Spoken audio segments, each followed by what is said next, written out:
veut contrôler tout. Il a tout fait pour qu'il puisse contrôler tout. Donc, peuple de Dieu, que Dieu nous bénisse, c'est au nom de ceci. Donc, verset 28.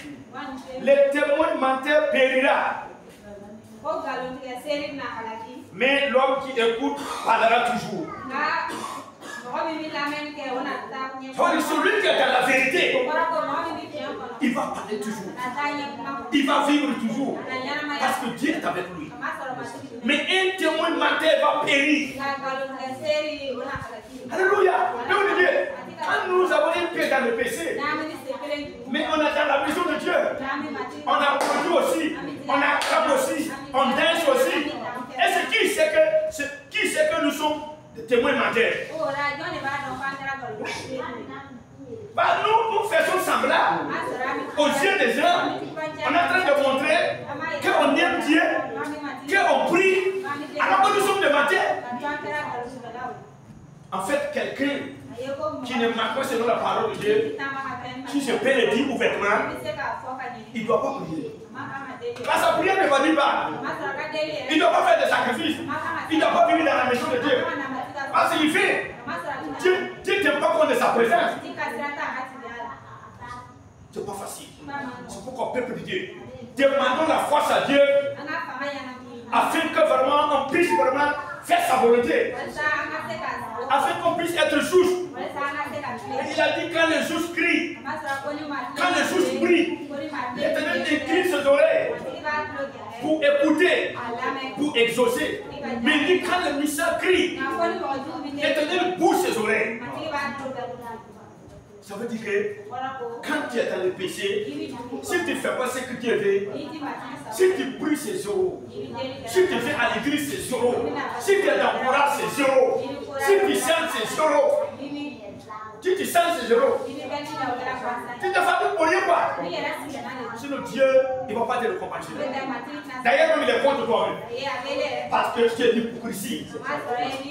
Oui, tu es l'hypocrisie. Tu ne dois même pas chanter même. Tu ne dois même pas faire quelque chose. C'est pourquoi on doit nous enseigner bien. On doit nous enseigner bien. Avant de faire quelque chose pour l'Éternel, il faut la faire de tout ton cœur. Je vais chanter pour Dieu. Je vais être dans le Coran. Est-ce que tu es prêt à tout abandonner? Est-ce que tu es prêt à tourner ton dos au péché?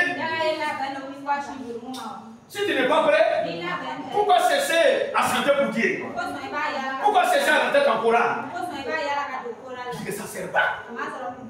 Alléluia. Mais alors qu'il y a des gens qui sont dans les églises là, qui sont dans le Coran, ils sont des petits gars, ils sont des petits gros. D'autres même ont fait des avortements. Il est pour plus de santé. Alléluia. C'est pas simple. Ce sont ces gens qui Dieu parle. Et il y en a, ses voix sont mauvaises devant Dieu. Parce qu'il fait des choses qui ne sont pas bien.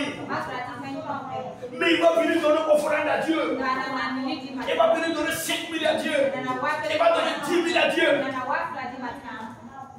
Et il pense que, comme lui il a fait ça, comme il a donné à Dieu comme cela, Dieu va lui faire grâce. Dieu va oublier ce que lui a fait là. Et Dieu va le bénir. Il y a des voisins, c'est Dieu n'oublie pas ce que tu as fait là. C'est Dieu ne peut pas nous accepter avec l'argent. Non. C'est nous les hommes, on peut accepter avec l'argent. Mais il ne peut pas accepter Dieu avec l'argent. C'est pour ça, soyons vrais envers Dieu. Soyons vrais envers Dieu. Soyons honnêtes envers Dieu. Donnons-lui notre cœur. Soumettons-nous à ses lois. C'est pourquoi il dit, quand tu as si le point d'envoyer ton offrande, il faut pencher. Si tu vois que tu as péché contre telle personne, Il dit, il faut d'abord, faut pas donner offrande là. Il faut aller te réconcilier avec celui que vous avez eu des manquements là. Va lui pardonner. Va régler ce problème avec lui. Si c'est toi qui n'as pas raison, demande-lui pardon avant de donner offrande. C'est pas simple. Mais aujourd'hui, il y a des gens qui parlent plus avec des gens. Mais il veut donner des offrandes. Je ne sais pas comment ça doit être. Comme ça, nous sommes dans le désordre. Donc, peuple de Dieu, les sacrifices ne peuvent pas fermer pour ce Dieu. Les chansons, c'est moi qui ai construit l'église, c'est moi qui ai acheté des sièges, c'est moi qui paie ceci, je paie ceci. C'est moi vraiment, c'est moi qui ai acheté le véhicule pour le passer. C'est moi qui ai acheté mon moto pour le passer. Ça tient de moi, je donne temps au passé. C'est bien. Mais est-ce que tu es dans la sainteté? Est-ce que tu marches selon les lois de Dieu? Est-ce que tu vis selon ses paroles? Ce sont des gens qui vivent selon la parole de Dieu qui doivent s'occuper des passés.